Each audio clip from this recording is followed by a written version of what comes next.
আপনারা জানেন রাজনীতিতে ফিরছেন জননেত্রী শেখ হাসিনা এবং মার্কিন কূটনীতিকদের ভিতরে একটা অংশ ইতিমধ্যে মন খারাপ শুরু হয়ে গেছে। তারা চাইছে না শেখ হাসিনা ফেরত আসুক। তারা চাইছে ওয়াকারকে আবার কোনোভাবে ম্যানেজ করে যদি আবার কোনো একটা মেটিকুলাস ডিজাইন করে যদি দ্বিতীয় একটা কোনো সলিউশন বাইর করা যায়। আসলে কাহিনীটা কি? এই বিষয়টা সম্পর্কে আমরা জানতে চাইবো। আমাদের সঙ্গে উপস্থিত রয়েছেন রাশেদ হায়দার সোহেল ভাই। ভাই, আপনাকে স্বাগত আমাদের অনুষ্ঠানে। স্বাগতম সাব্বির, তোমাকে এবং দর্শক শ্রোতা মন্ডলীকে। জি, আমি শুরুতে আপনার কাছ থেকে একটা বিষয় জানতে চাই, সেটা হচ্ছে রাজনীতিতে ফিরছেন শেখ হাসিনা, কিন্তু মার্কিন কূটনীতিকদের মনে এত অস্বস্তি কেন? কি মানে তাদের কি বাড়াবাতে ছাই পড়ে গেল না? ধন্যবাদ সাব্বির তোমাকে। এখানে আসলে মূল ব্যাপারটা হচ্ছে যে রাজনীতিতে ফিরতে চাচ্ছেন শেখ হাসিনা না, কথাটা একটু ভুল। রাজনীতি দেশে ফিরছেন শেখ হাসিনা। ওকে ওকে, একটু রাখো তাহলে দর্শকরা বুঝবে। দেশে ফিরছেন শেখ হাসিনা এই কথা বলার সাথে সাথে তোমার পেটে কামড় দিয়া বসছে মার্কিন যুক্তরাষ্ট্র। তাহলে দেখো, এই ভদ্রলোক জন ড্যানিয়েল এইচ, যুক্তরাষ্ট্র দূতাবাসের সাবেক ডেপুটি চিফ অফ মিশন, আচ্ছা, তিনি বলছে হাসিনা হয় জেলে নয়তো নির্বাসনে মারা যাবেন, নতুন বাংলাদেশে তার কোনো পরিবেশ বা কোনো স্থান নেই। এই বিষয়টি উপলব্ধি করে সংস্কারের গ্রহণ করবে, বাংলাদেশের সকলের জন্য ততই ভালো। উনি কে যে আওয়ামী লীগ বুঝবে? আর পাবলিক চায়, দেশের জনগণ চায় যে শেখ হাসিনাকে। আর উনি আসছেন এখানে শেখ হাসিনাকে বিদেশে মরতে হবে আর নয়তো জেলে যাইতে হবে। তার মানে কি শেখ হাসিনার ভাগ্য নির্ধারণ কি উনি করতেছেন? উনি কি খোদা হয়ে গেছেন বাংলাদেশের জন্য? আর ওনার যদি মনোযোগী রাজনীতি করবেন, তো রাজনীতি করলে ভাইয়া আপনি আসেন, আইসা নতুন দল খোলেন, আর না হলে এনসিপি তে যোগ দেন, জামাতে যোগ দেন, পাসপোর্ট আমেরিকানটা ফালাইয়া দিয়া বাংলাদেশি নাগরিকত্ব নেন, আপনি রাস্তায় এসে বলেন। এরপরে দেখি আপনার লুঙ্গি ঠিক থাকে কিনা, পাশার ওই যে মোটা মাংসটা কি করার দিয়ে কেউ কাইটা দেখি না, একটু দেখি। ওই যে এর আগে ছিল ড্যানেম মর্জিনা, কাজের বেটি মর্জিনা। এদের একটা ভয় কি জানো? যে শেখ হাসিনা একমাত্র মহিলা যে ওদের চোখের উপর চোখ রেখে কথা। নরেন্দ্র মোদীও এই ভাষায় কথা বলে নাই শেখ হাসিনা ইয়ের সাথে, আমেরিকার সাথে। পৃথিবীর বাঘা বাঘা রাষ্ট্র আমেরিকার কথা বলতে কিন্তু একটু আতঙ্কিত ছিল। তো শেখ হাসিনা ডিরেক্ট বলছে, এই যে কাজের বেটি মর্জিনা, তারা মর্জিনা বলছে না যে তুই তো কাজের বেটি মর্জিনা। আমেরিকারে বলছে না, তোর দেশে যাবো না, তুই কে বেটা পাগল ছাগল, তোর দেশের মানবাধিকার ঠিক কর আগে, পরে আসিস আমাদের নিয়ে কথা বলতে। এই জাতীয় ভাষা তো আর কেউ বলতে পারবে না, এই সৎসাহস কারো নাই। হ্যাঁ, আরেকজনের আছে, সেটা কিউবার রাষ্ট্রপতিরা বলে, ফিদেল ক্রাস বলছিল। তাদের ভয় যদি শেখ হাসিনা দেশে ফিরে আসে, তাইলে তাদের এই যে বানানো এখন যে অবস্থা, এইটা থেকে তো তারা সরে যেতে হবে, হাত গুটাই নিতে হবে। যার কারণে এই যে ধরো তোমার এই আইএস এর পতাকা, সাদা পতাকা, অমুক তমুক বাংলাদেশ, এগুলো সব কিন্তু আমেরিকা করাইতেছে। আমেরিকা চাইতেছে এখন আবার এই সরকারেরা ফালাইয়া তারা একটা সামরিক সরকার আনতে। এবার সেটা হোক তোমার এই ওয়াকারুজ্জামান রে দিয়া হোক আর যারে দিয়া হোক, তাদের দরকার অস্থিতিশীল একটা দেশ। যেই দেশ যত বেশি অস্থিতিশীল, সেই দেশে তাদের ধান্দা তত বেশি। ইরাককে অস্থিতিশীল করছে, তাদের ধান্দা আছে, সব তেল মেল ওরা নিতেছে। লিবিয়া সেম, সিরিয়াতে সেম, এরপরে তোমার ভেনিজুয়েলা সেম, এখন ইরান রে চাইতেছে। মানে এগুলো যত বেশি অস্থিতিশীল হবে, তত বেশি আমরা তোমাদের রক্ষা করবো। কেউ অস্ত্র বেস্তারে, খনিজ সম্পদ লুট করতে পারে, এটা হচ্ছে তাদের মূল কাম। তাদের কাজই হচ্ছে যে ব্যবসা, তারা অন্য কিছু বুঝে না। তুমি একটা জিনিস তোমার বুঝাই, ব্যবসাটা কেমন, একটা জিনিস বুঝো, জবরদস্তির ব্যবসা। হ্যাঁ, জবরদস্তি না, এটা একটা টেকনিক। দেখো, তুমি একটু বুঝাইলে তো দর্শকরাও বুঝবে। ওকে, গত 3 মাসে একটু যাইয়া গুগলে সার্চ করো, যে কেউ গুগলে লেখো যে ইরান আমেরিকা ইসরায়েলের যুদ্ধ বন্ধের ঘোষণা। প্রত্যেক সপ্তাহে শুক্রবার বিকাল 4টায়, মানে নিউ ইয়র্ক টাইম বিকাল 4টায়, মানে বাংলাদেশ টাইম বা এশিয়ান টাইম 10টা সাড়ে 10টা রাতের 4টায় ঘোষণা হয়। এরপরে সাথে সাথে শেয়ার মার্কেট ফল ডাউন করতে থাকে। শনিবার রবিবার এমনি নেই, মানডেতে ব্যাপক ফল ডাউন করে। এইটা যদি গত 3 মাসে একটা রিসার্চ করো, দেখবা যে এমন এমন কিছু শেয়ার আছে, যুদ্ধকালীন শেয়ারের দাম বাড়ে কোনগুলা? যেসব কোম্পানি অস্ত্র বিক্রি করে, বোমা বিক্রি করে, তাদের শেয়ারের দাম বাড়ে। আর শান্তিকালীন অবস্থায়, যখন শান্তি থাকে, দেশের শান্তি থাকে, তখন অন্যান্য প্রোডাক্টের দাম বাড়তে থাকে। তুমি দেখো শুক্রবারের আগে কিছু লোক আছে যারা ঠিক তোমার সোমবার, মঙ্গলবার, বুধবারে যায় তারা করবে কি জানো, যেসব শেয়ারগুলা যে শান্তিকালীন সময় হয় ওইসব শেয়ারগুলা খুব জোরে কিনা শুক্রবারে ডিক্লেয়ার দেয় ডোনাল্ড ট্রাম্প যে যুদ্ধ বন্ধ। শনিবার রোববার শেয়ার মার্কেটে ওই শেয়ারের দাম বাড়ে, আর যুদ্ধ বন্ধ করলে অস্ত্রের শেয়ারের দাম কমে। সোম মঙ্গলবার এরা টাইম পায়, এই 2 দিনে তারা যায় সমস্ত শেয়ার বিক্রি করে দেয়।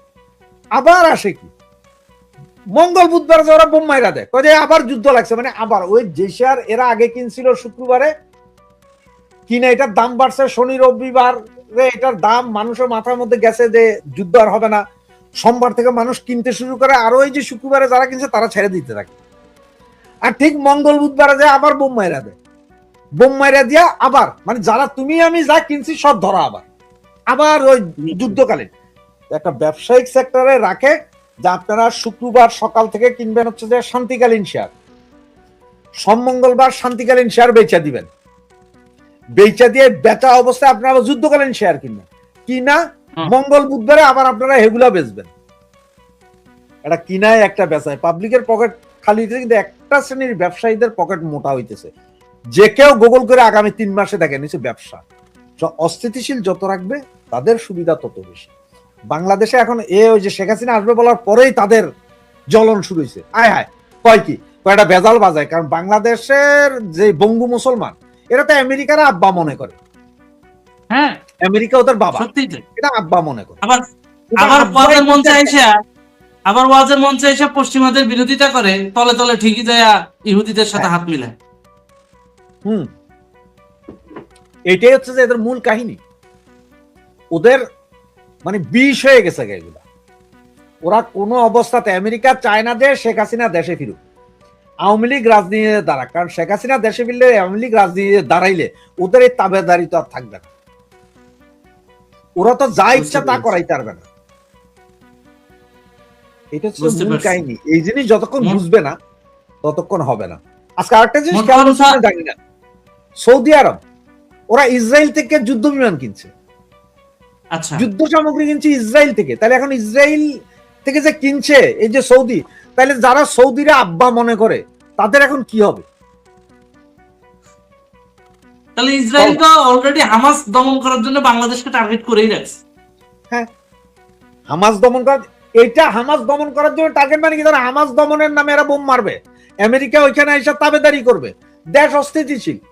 আমার দেশের খনিজ সম্পদ আছে কি নাই সেটা হচ্ছে পরের কথা, কিন্তু বঙ্গোপসাগরে তাদের উপস্থিতি হবে। তারা ওই যে মায়ানমারের রিয়ার আর্থ যেটা বলে সেইটার ধরতে পারবে, কারণ চায়নারে তখন ঠেক দেওয়া সুবিধা। সোজা হিসাব, ভারত চায়না এদের ঠেক দিলে তো তার সবটা লাভ। এটা হচ্ছে কিছু না। তার মানে শেখ হাসিনা আসলে এই যে রাষ্ট্রবিরোধী যে চুক্তিগুলো করছে, পোর্ট নিয়ে নিছে, তারপর বিভিন্ন খাদ্য চুক্তি, মাদ্য চুক্তির নামে যেগুলো ওরা ওদের এজেন্ডা বাস্তবায়ন করার জন্য, ওরা বাংলাদেশকে জিম্মি করার জন্য বা বাংলাদেশকে ভাঙার জন্য ওরা যে গেম খেলতেছিল, ওই যে রংপুরে হিন্দু প্রদেশ বানায় দিবে, আপনাদের চট্টগ্রামকে খ্রিস্টান প্রদেশ বানায় দিবে, মাঝখানে বাংলাদেশে ঢাকা সহ অল্প একটু জায়গা রেখে দিবে, এই ধরনের যে প্ল্যান ওরা করছে এটার ভিতরে ঘুরে বালি পড়ে যাবে। আর এই জন্যই এদের মাথা নষ্ট হয়ে গেছে, মাথা নষ্ট হয়েছে। কারণ হচ্ছে যে পাকা ধানে মই পড়ে যাবে যদি শেখ হাসিনা আসে। চুক্তিগুলো এরা করছে, ওই চুক্তির বহু জায়গায় খোঁজ করলে দেখবা যে ফল্ট আছে, ওগুলো ধরে বন্ধ করে দিবে। আর তা নাহলে যে ভেনিজুয়েলার মতন অবস্থা করে দিবে যে ঠিক আছে তোমরা পোর্ট নিছো, রাস্তা তো আমার, আমি তো তোমার রাস্তা বাড়াই দিনে, যাও নদী দিয়ে আসো, নদী দিয়ে যাও, আরেক পাশে আরেকজনের ভাড়া দিয়ে দিবে, জান ওখানে আপনার সাবমেরিন রাখেন, তো তুমি আমার সাবমেরিনের উপর দিয়ে যাইবা, যাইতার বানা। এরা জানে যে কি কি গন্ডগোল শেখ হাসিনা আসলে হইতে পারে। ওদের যে স্বাদ, ওই যে খ্রিস্টান রাজ্য করা, এটাও হবে না। এগুলো সবই ওদের ঘুরে বালি, এই জন্যই তাদের এই সমস্যা। মানে আমেরিকার স্বাদ হচ্ছে বাংলাদেশে খ্রিস্টান রাষ্ট্র বানাবে, বাংলাদেশ ভেঙে এক পাশটা, আবার ভারতের কি খায়েশ রংপুরটারে ভেঙে তারা হিন্দু প্রদেশ বানাবে। মানে এটা ভারতের কতটুকু খায়েশ নাকি এটা তো আমি এখনো পর্যন্ত চূড়ান্ত তথ্য পাই নাই। কিন্তু কথা হচ্ছে যেভাবে চৈতালি চক্রবর্তীর কথাগুলো কোট করা হচ্ছে, মিডিয়াতে কোট করতেছে, সেই জায়গা থেকে আর কি আমার সন্দেহ জাগে এটাও আমেরিকার একটা প্ল্যান থাকতে পারে। তোমরা যারা হিন্দুদের এই দিয়ে যে একটা প্ল্যান। একটা কথা বলি, চৈতালি চক্রবর্তী হঠাৎ করে আসছে না। চৈতালি চক্রবর্তী গত 6 হ্যাঁ মাস 8 মাসের ভিতরে কথা বলতেছে, ঠিক না? হ্যাঁ কোন হ্যাঁ হ্যাঁ। হিন্দু নেতা কিন্তু এইভাবে কথা বলতে পারে নাই। কে বা কাহারা বাংলাদেশের পতাকার পাশে একটা গেরুয়া পতাকা তুলে দিছে বলে চিন্ময় কৃষ্ণ প্রভু ঢুকে গেছে গা জেলে আজকে 2 বছর। চৈতালি এত বড় বড় কথা কইতেছে, চৈতালির কেউ আটকাইতেছে না। এটা কি বুঝো না যে চৈতালি কোন স্টেটের মাল? চৈতালি যে ডিপ স্টেটের মাল, এটা বুঝার কি আর কোনো কিছু দরকার আছে? যে ও এত কথা বলাচ্ছে, ওরে দিয়া বাংলাদেশের ভিতরে আমেরিকা বলাইতেছে তুমি এমন এমন কথা বলো যাতে এটা দোষটা যায় ভারতের উপরে। তাহলে ওই যে মানুষের যে ভারতের একটা জুজুর ভয় দেখাইতেছে, সেই ভয়টা যাতে দেওয়া যায়, চৈতালির দিয়ে এটা করাচ্ছে আমেরিকা। আরে ভারত রংপুর দখল করার কথা কি? 1971 সালে সৈন্য না হাঁটাইলেই তো হইতো, তখন রেখে দিলেই তো শেষ, রাহে নাই তো। আর আমার মনে হয় না ইন্ডিয়া এত বড় পাগল যে আমগো মতো একটা ভেজাইল্লা জাতি গোষ্ঠীরে এরা এদের দেশে নিয়ে এদের দেশের 28 টুকরা করব। এটা করব না, আমার মনে হয় না। চৈতালি সে ডিপ স্টেটের মাল, সে ডিপ স্টেটের স্বার্থে কাজ করতেছে। তুমি কি মনে করো বলে সব হিন্দুই ইন্ডিয়ারে ভালোবাসে আর সব হিন্দুই শালার আওয়ামী লীগে ভোট দেয়? এটা ভুল কথা। সব হিন্দু যেমন ইন্ডিয়ান না, তেমন সব হিন্দুই আওয়ামী লীগের ভোট দেয় না। এই কথাটা স্মরণ রাখতে হবে সবসময়। পয়সায় বেচা যায় না কে আছে? পয়সায় বেচা যায় নাটা কে আছে? সুতরাং চৈতালি মৈতালি ভক্তালি এই গুপ্ত মুক্ত জাকো এরা সব ডিপ স্টেটের মাল। এরা কিছু আচ্ছা ইন্ডিয়ার ভিতরে ঢুকে রয়েছে, কিছু আওয়ামী লীগের ভিতরে ঢুকে রয়েছে। এগুলো সব হচ্ছে যে ওই যে একটা কথা আমি বলি, চিঙ্কু বাম আর রিঙ্কু বাম। চিঙ্কু বাম হচ্ছে সৈনিক বাম, আর রিঙ্কু বাম হচ্ছে যারা দালাল, যারা পয়সার কাছে নিজের মারও তুলে দিবে। যে পয়সা পাইলে নিজের মারও করে যে সহায় দেন স্যার, খাইয়া দেন, পয়সা আমার দিলে হবে। তো এই এগুলো হচ্ছে যে সেই রিঙ্কু বাম। তার মানে ওই আমাদের পিনাকি ভট্টাচার্য যেরকম ডিপ স্টেটের মাল, একইভাবে চৈতালিও ডিপ স্টেটের সেম প্রোডাক্ট। খালি এরা ওদের হিন্দু আইডেন্টিটিটাকে ইউজ করতেছে যাতে আমরা ভারতের পাশায় লেগে পড়ি, যে ভারতেই আকামগুলো করতেছে। এইটা ভুল যে হিন্দু আইডেন্টিটি ইউজ করতেছে না, ওরা মাইনরিটি কার্ড খেলতেছে। কিছু কইলে আমরা মাইনরিটি, ওরা কার্ড খেলতেছে, মাইনরিটি কার্ড। কিছু বললে আমরা মাইনরিটি,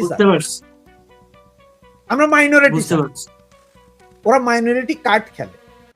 এইটাই বুঝে না। তার মানে পুরাপুরি ভাবে ডিপ স্টেট সেকেন্ড ফেজে খেলা শুরু করে দিছে।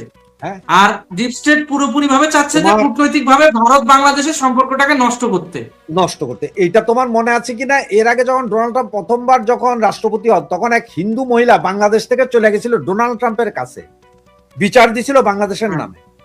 তার কি এমন যোগ্যতা আছে যে ইউএস প্রেসিডেন্টের কাছে যাইতে অন্যান্য রাষ্ট্রপ্রধানদের ঘাম ছুটে যায়, তিনি সেখানে যায় পাশে বসে ছবি তোলেন, ডোনাল্ড ট্রাম্প ওনাকে খাওয়াই দেন, উনি ডোনাল্ড ট্রাম্পকে খাওয়াই দিচ্ছেন, এই ছবি। চৈতালিও সেম। যদি আমার ইন্ডিয়ান দর্শক যারা আছেন তারা যদি মনে করেন যে না চৈতালি মনে হয় হিন্দু বিধায় আমি রাশেদে তো বলছি এরকম, তাহলে আমি বললাম আপনারাও ভুল করতেছেন। কারণ চৈতালি কেন এই মুহূর্তে বলবে যে ভারত রংপুর নিয়ে নিবে, ভারতের একটা প্রদেশ হবে? তার মানে কি চৈতালি তো চাইতেছে কোনো মতে ভারত হলো একটা জ্ঞান জাম্বা দাগ। ভারতের কেউ কি আজ পর্যন্ত বলছে যে আমরা রংপুর নিয়ে নিব? তারা বলে নেই। কিন্তু বাংলাদেশের কোন অংশ নিয়ে চিকেন নেককে ওই এলিফ্যান্ট নেক বলবে এটা বলে নাই। বাংলাদেশ থেকে বলেছে চিকেন নেক নিব। তুমি চৈতালি বাংলাদেশে থেকে এত বড় বড় কথা কইতেছ, সরকারকে দুইচা ফেলাইতেছ, তোমারে কেউ ধরে না, গায়ে ছোঁয় না, টাচ করে না, তোমার ইন্টারভিউ নেওয়ার জন্য সবাই পাগল। কি বুঝাও? চৈতালি তো নরেন্দ্র মোদীর চেয়ে ক্ষমতাশালী তেলে দেখা যায়। তাহলে আরেকটা বিষয় খেয়াল করে দেখেন, ওরা আমাদের মাইন্ডটাকে নিয়ে কিভাবে খেলছে। পশ্চিমারা একের পর এক নতুন নতুন চেহারা ওরা আমাদের সামনে তুলে ধরে। সর্বপ্রথম ছিল ফুয়াদ, এখন কিন্তু ব্যারিস্টার ফুয়াদ কথা বলে না। আরেকটা কি কথা বলে, ওই যে ন্যাড়া শাহরিয়ার বেদবটা, হ্যাঁ, এখন শাহরিয়ার শেষ, এখন দেখতেছে কি রে মুসলিম লিডারদের দিলে তো যে মৌলবাদী সেন্টিমেন্টটা সামনে আসে, এখন হিন্দু দুই একটারে দিচ্ছে মাইনরিটি আইডেন্টিটি। না, এটা কাহিনী কি হয়েছে জানো, মৌলবাদের তো উত্থান চরম হয়েছে। এখন এইটা যখন ফেসবুক সব জায়গায় ছয়লাভ, তখন আইনা এরা ঢুকাই দিল কারে, চৈতালি রে। তার মানে এরা একটা জিনিস ওয়ার্ল্ড ওয়াইড দেখে যায়, দেখেন না না না, বাংলাদেশের আসলে মৌলবাদী যা আছে ওখানে হিন্দু নেত্রীরাও কথা বলতেছে, মাইনরিটিরাও কথা বলছে। এই যে দেখেন, এই যে চৈতালি দেখতেছেন, এই যে চৈতালি দেখতেছেন না, সেও তো হুমকি ধমকি দিচ্ছে, কিছু বলছে না তো। বাংলাদেশ তো সহনশীল। এই চৈতালিও দেখবে তো হয়তো কোনো হিন্দু প্রোডাক্ট, এই হিন্দু প্রোডাক্ট বলতেছি, জামাতি প্রোডাক্ট। এটা আইএসআই, জামাত এবং ডিপ স্টেটের প্রোডাক্ট এই চৈতালি।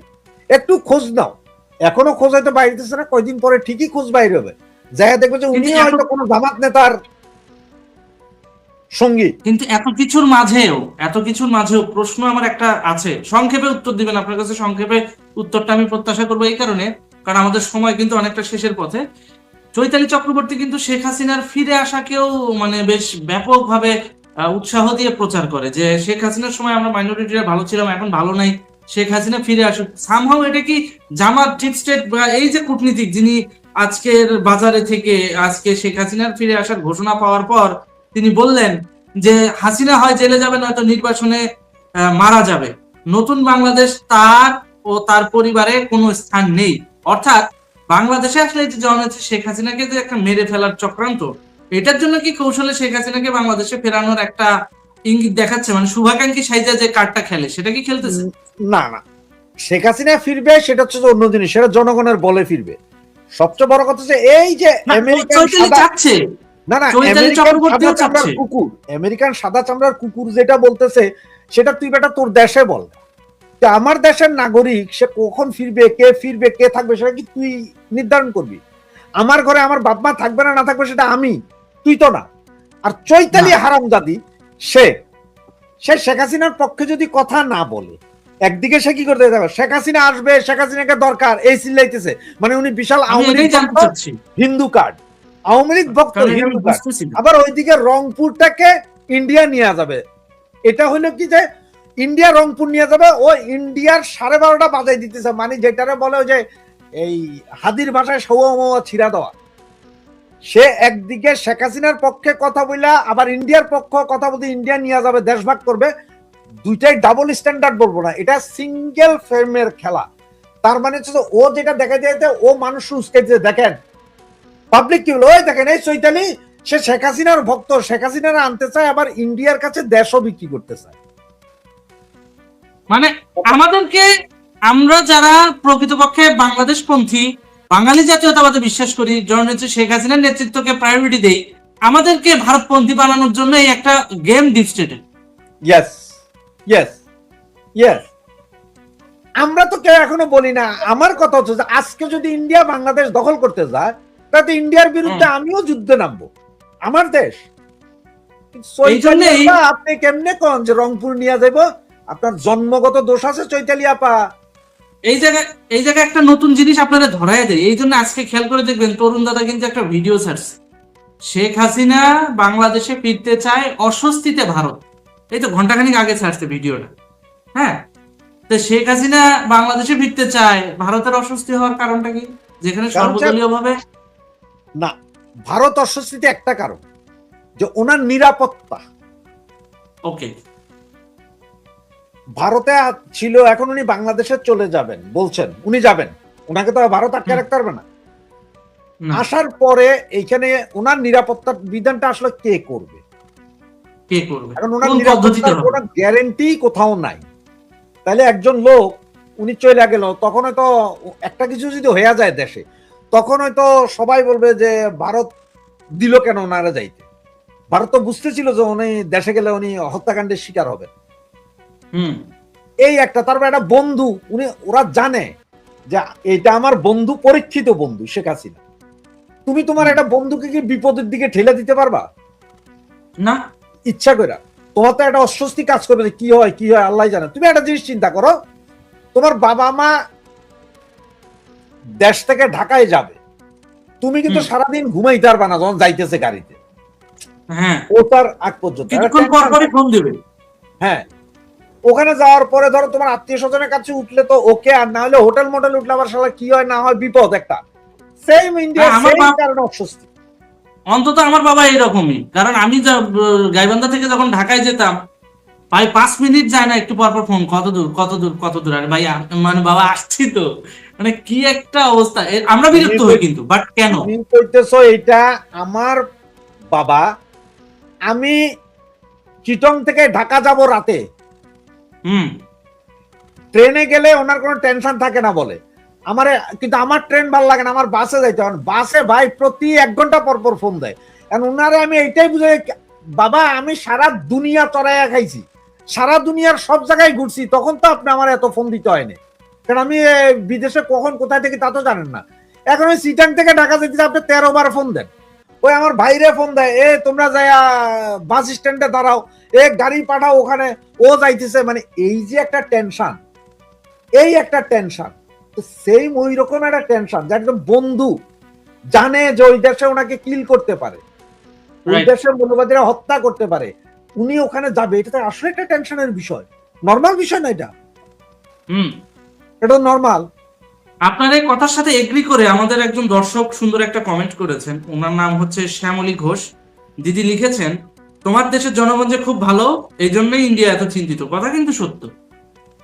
তা না হলে 5ই আগস্টে যেভাবে নেত্রীকে মানে ঘেরাও করা হয়েছিল, জননেত্রী শেখ হাসিনাকে ট্র্যাপে ফেলানো হয়েছিল, ওই দিন যদি কিছু একটা ঘটে যেত, আজকে কি তার ফেরা তো দূরের কথা, আজকে কি আমরা তাকে জিন্দা আবার ইয়ে করতে পারতাম, রিভার্স নিয়ে আসতে পারতাম? পারতাম না, কারণ আমরা পৃথিবীর কোনো মানুষই মৃত মানুষকে জীবন দেওয়ার ক্ষমতা রাখে না। শেখ হাসিনা যে কতটা ইম্পর্টেন্ট বাংলাদেশের জন্য, আস্তে আস্তে বাংলাদেশের মানুষ বুঝছে, বোঝার চেষ্টা করছে। আজকে আমাদের অনুষ্ঠানটা প্রায় শেষের পর্যায়ে। রাশেদ ভাই, আমাদের অলমোস্ট 22 মিনিট হয়ে গেছে। আমরা চেয়েছিলাম 15 মিনিটের মধ্যে শেষ করার জন্য। আসলে আপনার সঙ্গে টক শো করতে গেলে কখন যে সময় চলে যায় টেরই পাওয়া যায় না। ইয়ে আমাদের একজন ভাই লেখছেন, হ্যাঁ, উনি লেখছেন আপনার এই কথা মানতে পারলাম না। উনি আমার কোন কথাটা মানতে পারলেন না তা তো জানি না, তবে আমি ভাই বলবো যে আমার সব কথা যেমন আপনি মানতে পারবেন না, আমার সব কথা আপনাদের ভালো লাগবে না, আমার সবকিছু আপনাদের ভালো লাগবে না। কারণ আমার সব কথা ভালো লাগলে বা সব কথা মানতে পারলে তো ভাই আমি ফেরেশতা হইতাম। আমি তো ফেরেশতা না ভাই, আমি ফেরেশতা হইলে আপনাদের আমার সব কথা ভালো লাগতো। মানুষ, আমি মানুষ। আর সবচেয়ে আরো বড় কথা ভাই, যেখানে আমার ঘরের বউই আমার সব কথা মানতারে না, হেরও নিজস্ব যুক্তি আছে, আমারও নিজস্ব যুক্তি আছে, এরপর আমরা মানাইয়া চলি, কারণ হাজবেন্ড ওয়াইফ, সুতরাং মানাইয়া চলতে হয়। আপনি তো ভাই হাজবেন্ড ওয়াইফই, আপনার সাথে আমার সম্পর্ক ভাই ব্রাদার, আমাদের কথা মানতে পারবেন না। তবে নেক্সট টাইম কোন কথাটা মানতে না পারছেন বা কোন কথা ভালো না লাগছে কমেন্টসে লিখে দিয়ে, তাইলে হয়তো আমিও জানতে পারবো, আমারও ভালো হবে, আপনাকে হয়তো বুঝাইতে সক্ষম হব আমি। হয়তো বা কোনো জিনিস মিসকমিউনিকেশন হতেই পারে, কিন্তু কথা হচ্ছে মানুষ মাত্র ভুলও হতে পারে। তো সেই বিষয়গুলো নিয়ে খোলামেলা ডিসকাশন করলেই সমাধান হয়ে যাবে। জি, আজকে আমরা অনুষ্ঠানটা এখানে শেষ করছি রাশেদ ভাই। দেখা হবে পরবর্তী ভিডিওতে। ততদিন পর্যন্ত আপনি